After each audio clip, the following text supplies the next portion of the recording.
గత ప్రభుత్వంకి సంబంధించి భవిష్యత్తులో ఆదాయాల మీద సెక్యూరిటీ సృష్టించింది. ప్రభుత్వ ఆస్తులు తాకట్టు పెట్టిందని చంద్రబాబు గారు ఆరోపిస్తున్నారు.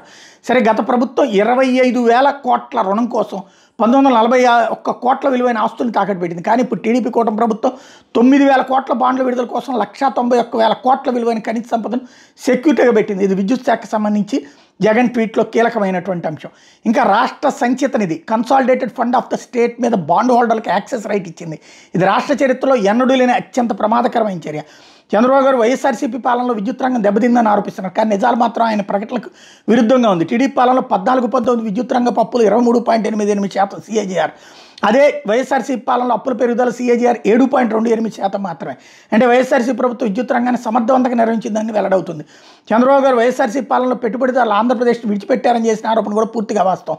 ప్రజల్ని తప్పుదో పట్టించేందుకు ఆయన తయారు చేసిన అబద్ధమే.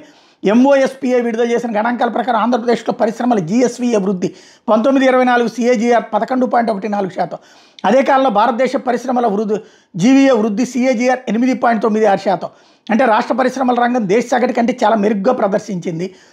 ఇలాంటి స్పష్టమైన విజయాలు ఉన్నప్పటికీ పెట్టుబడిదారులు రాష్ట్రాన్ని విడిచిపెట్టారని చంద్రబాబు గారు ఎలా అంటారు?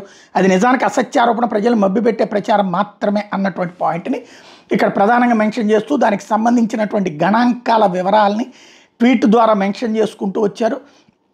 వివరాలన్నింటినీ కూడా అందులో ప్రధానంగా ప్రొజెక్ట్ చేసుకుంటూ రావడం అన్నటువంటిది ఇందులో కీలకమైనటువంటిది. ఆ లెక్కలన్నింటినీ కూడా కాగుకు సంబంధించినటువంటి ఆ లెక్కలను కూడా ఇక్కడ మెన్షన్ చేసుకుంటూ వచ్చారనమాట.